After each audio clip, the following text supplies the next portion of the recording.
বিদ্যানিকেতন বিডির পক্ষ থেকে সবাইকে জানাই স্বাগত। আমাদের চ্যানেলে আপনাদের সবাইকে আমন্ত্রণ। আবৃত্তি করছি কবি জীবনানন্দ দাশের কালজয়ী কবিতা বনলতা সেন। হাজার বছর ধরে আমি পথ হাঁটিতেছি পৃথিবীর পথে, সিংহল সমুদ্র থেকে নিশীথের অন্ধকারে মালয় সাগরে।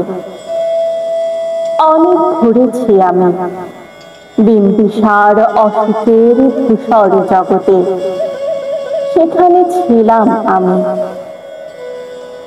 আরো দূর অন্ধকারে বিদর্ভ নগরে আমি ক্লান্ত প্রাণ এক, চারিদিকে জীবনের সমুদ্র সহেন। আমার দুদণ্ড শান্তি দিয়েছিল নাটোরের বনলতা সেন।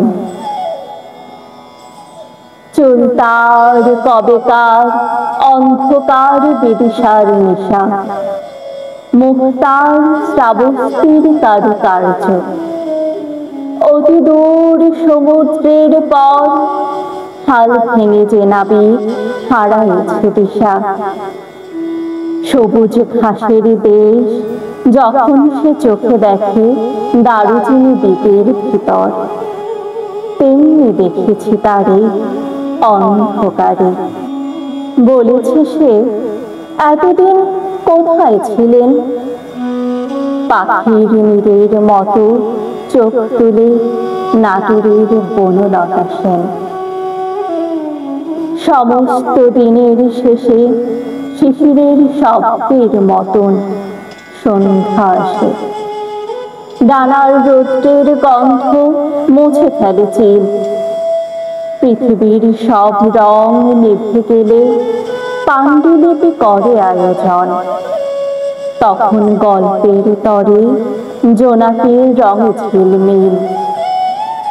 সব পাখি ঘরে আসে, সব নদী ফুরায় এ জীবনের সব লেনদেন। থাকে শুধু অন্ধকার মুখোমুখি বসিবার বনলতা সেন। ধন্যবাদ সবাইকে।